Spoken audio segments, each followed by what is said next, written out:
チョイスして。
那我现在在那个大区商店街这边。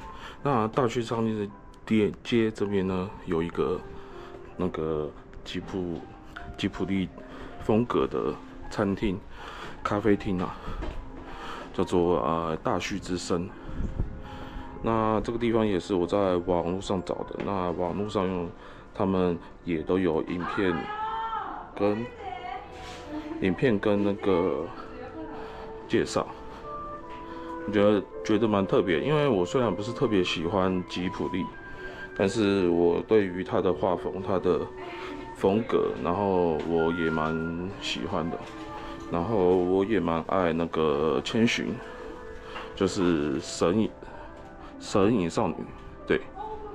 然后就是如果有来名古屋有喜欢那个吉普力或者是神隐少女，或者是他们动画的朋友，都可以来这边。